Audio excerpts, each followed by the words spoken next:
Hello YouTuber family, કેમ છો? સૌને ગુડ મોર્નિંગ, જય શ્રી કૃષ્ણ. અત્યારે ઈ કેવાયસી લફડા ઘણા બધા ચાલી રહ્યા છે, ઘણા બધાનું થઈ ગયું છે. હજુ અમારા જેવા લોકોનું બાકી જ રહ્યું છે. અત્યારે વળી પપ્પા ઈ કેવાયસી કરાવવા માટે જાય. પપ્પા તમે કહી દેજો હું સિનિયર સિટીઝનમાં આવું છું, મારી લાઈન મારો નંબર લઈ લેજો. શું કીધું? તમારે અહીંયા તકલીફ નહીં પડે. અને સવારમાં સ્ટ્રોબેરી ચાલુ થઈ ગઈ છે. લ્યો, સવાર પડી એટલે કે સ્ટ્રોબેરી લાવો, મને આપતો. હા આલી, વાહ વાહ. હા બા ધનીનો ઘર તોડી નાખ્યું તમે. જો ભાઈ સરસ મજાની સ્ટ્રોબેરી. એ ભાઈ જો એને આલી જો રૂચિતા, આ સ્ટ્રોબેરી યાર ના નો તો કટકો ટુકડો કરેલો એ હાલ દીધો. લે ખાલી તાર નહીં. ચલો ભાઈ જમવાનું રેડી થઈ ગયું છે હજુ. અને હવે 9 વાગ્યાની તૈયારીમાં છે. હવે આવતા સોમવારથી ગાડી જવું છે. લગભગ 7 વાગે, 7:30 વાગે ઘરેથી નીકળી જવું છે, જેથી કરીને 9:30-10 વાગ્યા સુધી ઓફિસે પહોંચી જઈએ. કારણ કે શું છે, બહારથી જે અમુક કસ્ટમરો આવડે વહેલા આવતા હોય છે, તો એ ગ્રાહકીનો આપણને ફાયદો થઈ જાય. એટલે હવે જોઈએ શું થાય છે. કારણ કે શિયાળામાં થોડું ટફ પડી જાય. આ બનાવ સલાડ વગર નહીં ચાલે. સલાડ તો જુઓ. હવ જય શ્રી કૃષ્ણ સૌને. મારા સવારના રસોડામાં આપનું સ્વાગત છે. આજે બનાવીશું પાલકમાં નાખ્યા છે લસણ નહીં નાખ્યું, ખાલી લીલા મરચાં, ડુંગળી અને ટામેટાં. જે લસણની ચટણી પડી છે એ થોડીક નાખીએ આપણે. સાથે સાથે મસાલા પણ કરી દઈએ. હળદર, લાલ મરચું, ધાણા જીરું, ગરમ મસાલો. પાલક છે એટલે હંમેશા મીઠું માપનું જ નાખવું. સરસ બધું મિક્સ કરી લઈએ. મસાલા, ડુંગળી બધું સરસ રીતે આપણે કોતરી જાય અને ચડી જાય એ રીતે આપણે 2 મિનિટ એને થવા દઈએ. સરસ બધું થોડુંક થઈ ગયું છે. હવે એના અંદર આપણે નાખી દઈએ પાલક.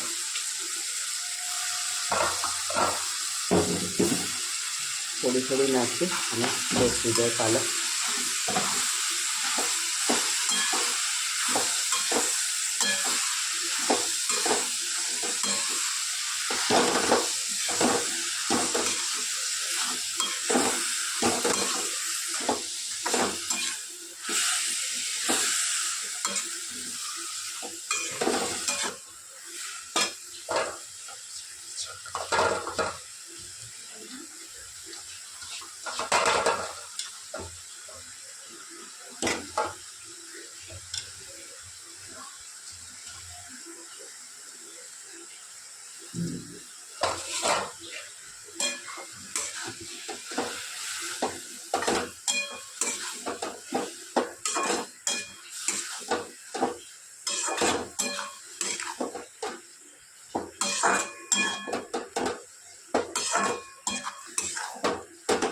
બસ પાલક થોડીક વાર ચડી જાય પછી આપણી પાસે થોડું પનીર પડ્યું છે એ પણ નાખીશું.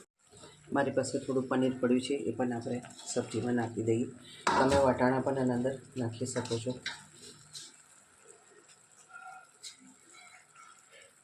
સરસ બધું આપણે મિક્સ કરી લઈએ.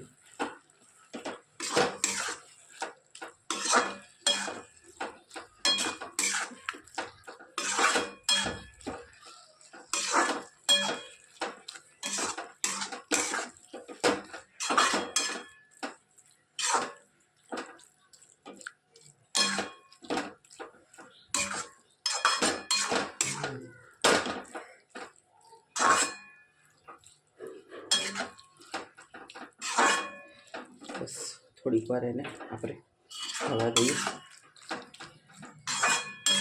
પાલક પનીર ભુજી કહીએ તો પણ, સબ્જીનું નામ આપીએ તો પણ ચાલે.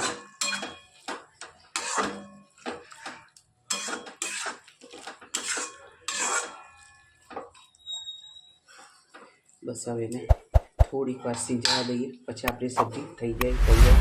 કોમેન્ટમાં ચોક્કસથી કહેજો અમારે પાલક પનીર ભુજી કેવી લાગી. ચાલુ છે. જય શ્રી કૃષ્ણ સૌને મારા સવારના રસોડા અરે સાંજના રસોડામાં આપનું સ્વાગત છે. આજે સેવ ટામેટાની સબ્જી બનાવીશું. ડુંગળી અલગ સુધારી છે, ટામેટા અલગ સુધાર્યા છે, લસણ અને લીલા મરચાં. આપણે કાઠિયાવાડી સેવ ટામેટાનું સબ્જી બનાવીશું. એમાં ડુંગળીનું ફ્લેવર વધારે આવશે, ટામેટા ઓછા નાખ્યા છે એટલે બેઉ એટલી વાર સરખા જ લીધા છે. થોડી 4-5 પડી તેલ નાખ્યું છે અને રઈ નાખી છે. રઈ ફૂટી જાય એટલે આપણે આગળની પ્રોસેસ કરીએ.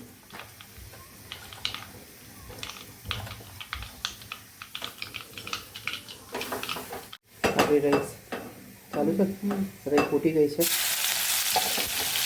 અંદર લીલા મરચાં અને લસણ સાથે સાથે ડુંગળી પણ નાખી દઈએ.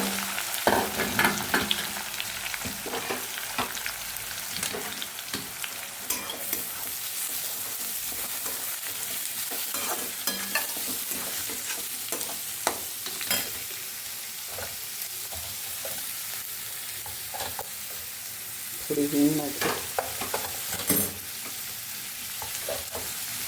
ગરમ મસાલો, હળદર, લાલ મરચું, ધાણા જીરું, સ્વાદ અનુસાર મીઠું, સરસ બધું મિક્સ કરી લઈએ.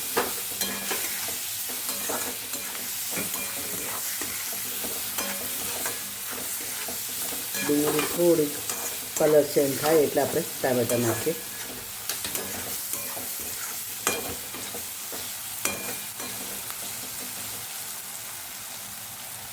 ડુંગળી થવા દઈએ. ડુંગળી થોડીક ટ્રાન્સપરન્ટ થઈ ગઈ છે. હવે સાથે સાથે આપણે ટામેટા નાખી દઈએ.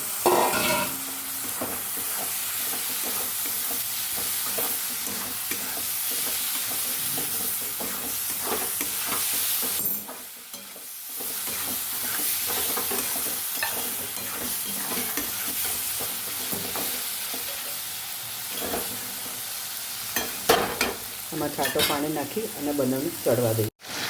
ઉભર પહેલાં નાખે શાક આપણું તૈયાર થઈ ગયું. ટામેટા મેશ થઈ ગયા, ડુંગળી એકદમ મેશ થઈ ગઈ. થોડો અડધો ગ્લાસ પાણી નાખીએ. બસ આ પાણી ઉકળી ગયું, રસો એકદમ જાડો થઈ ગયો. હવે આપણે સેવ નાખી દઈએ તીખી. ઝીણી ખાતા હોય તો ઝીણી સેવ પણ નાખી દેવાય અને કોથમીર ભભરાઈ દઈએ. આપણું સેવ ટમેટાનું શાક તૈયાર. ચલો ભાઈ 9:30 વાગ્યા તો હા મસ્ત સુગંધ આવી રહી છે. સેવ ટામેટા બની ગયા છે. હા મારી થાળી અને આ છે ને જેકેટ છે ને ભાડાનું લઈને આવું છું. મેં અત્યારે મારી ગાડી છે ને 21,000 કે 22,000 કિલોમીટર સર્વિસ. હા થાળી કરી દેશે. 21-22,000 કિલોમીટરમાં ગાડી સર્વિસ કરવા માટે આવી હતી. કઈ નથી પડી થાળી નથી થાળી ગ્લાસ બી નથી. 21-22,000 કિલોમીટર મેં ગાડી હા બોલવા દેતી નહીં. આવો સાદી થાળી માં હવે બોલવાનું હોય. ઓકે 21-22,000 કિલોમીટર મારી લાસ્ટ સર્વિસ મેં કરાવી હતી. બરાબર. આજે વળી મારુતિમાંથી ફોન આવ્યો કે તમારી ગાડીની સર્વિસ કરાવવાની છે. તો મેં મોબાઈલમાં ચેક કરીને જો તો મારી ગાડી 36,000 કિલોમીટર પહોંચી ગઈ. એટલે તાત્કાલિક અત્યારે ગાડીમાં સર્વિસમાં મૂકીને આવ્યો છું. બરાબર. અમારા ગોપાલભાઈ અત્યારે આપણા ગાડીની સર્વિસ કરવા બેઠા છે. એમાં ખાસ કરીને ઓઇલ ને કુલન્ટ એ પડછું જે નાની મોટી સર્વિસ હોય 1 કલાક 2 કલાકની અંદર કામ પતાવી મળશે. હું ત્યાં સુધી જમી લઉં. એટલે મને કે હું સ્વેટર પહેરતો નથી, તમને બધાને ખબર છે. ગાડીમાં ઠંડી લાગતી નથી. મને કે પહેરીને જાઓ. પહેરીને આવ્યો બાઇક ઉપર, ઠરી ગયો. ઠરતા મેં મોઢું ધોયું છે ઠંડા પાણી ત્યાં. એમાં બધાનું ને વળી ખાવી છે. શું ખાવું આજે શું આવ્યું? આજે મેંગો ડોલી.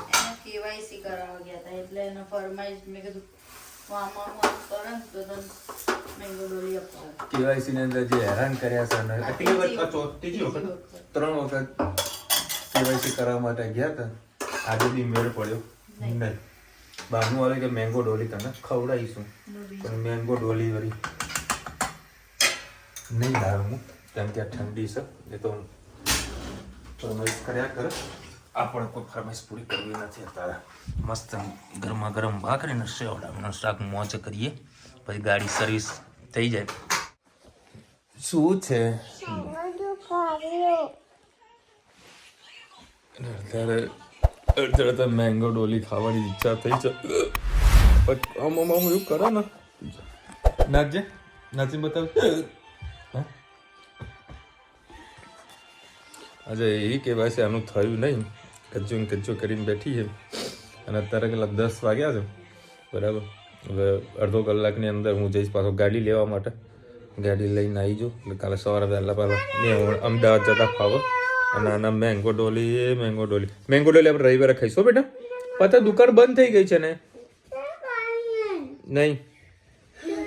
જો તારું શું કહે છે હિરેનભાઈ, ધનવી કેટલું મીઠું બોલે છે. વાહ, શું વાત છે. આજે મારા વડોદરાની સ્પેશિયલ દયાલની રગડા પેટી જોઈને મન થઈ ગયું. હા, દયાલની રગડા પેટી મેં નથી ખાધી. બોલો હેત, બંધ કર અવાજ.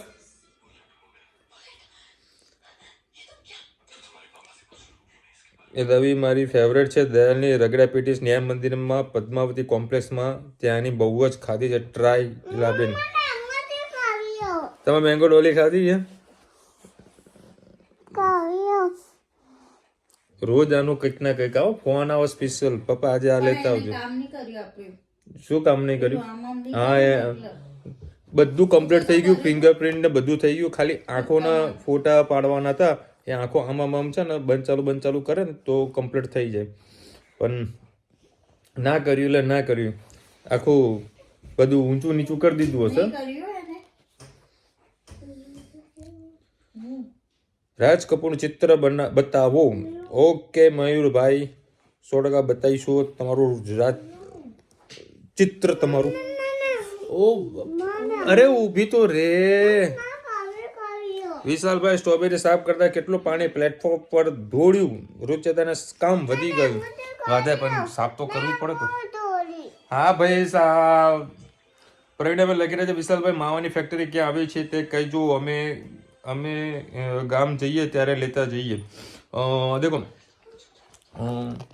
જ્યાં સુધી મારું ધ્યાન છે ત્યાં સુધીની વાત કરું છું. અમારે જ્યારે ઘરનું કોઈ માવણ લેવાનું હોય તો અમે ટીબી રોડ પાસે જઈએ છીએ. ટીબી રોડ પર તમે કોઈને બી પૂછજો પંચવટી ક્યાં આવ્યું માવાની ફેક્ટરી, તો એ તમને બતાવી દેશે. લગભગ 220 રૂપિયા આસપાસ સાદો માવો ભાવ છે, બરાબર છે. અને મીઠા માવાની અને શેકેલો હશે 50-60 રૂપિયા પ્લસ હશે, બરાબર. 250 કે 300 રૂપિયા ભાવ હશે. હાલ એક્ઝેક્ટલી મને અમાઉન્ટ ખબર નથી, કારણ કે આપણે ગણપતિના ટાઈમની અંદર પ્રસાદી માટે હું એ માવો ત્યાંથી લાવેલો હતો. પ્રાઇસ બી તમને તે વખત મેં કીધી હતી. હવે એક્ઝેક્ટલી હાલ મને યાદ નથી કે મેં શું ભાવમાં લીધી હતી. બસ એપ્રોક્સ આ ભાવ હશે. બાકી બીજી જગ્યાએ શું ચાલે છે ને જે મારે કાંઈ બોલવું નથી. અમુક મિક્સ મિલાવટ અમુક લોકો કરતા હોય, બરાબર. બાકી અહીંયા આગળ મારું લઉં છું તો વસ્તુ સારી આવે છે, મને કોઈ તકલીફ નથી આવતી.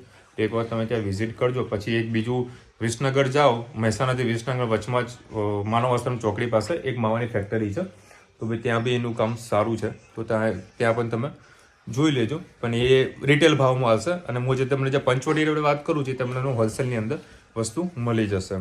હવે અત્યારે આ ભાડાનું જેકેટ લઈને આવ્યો છું હું.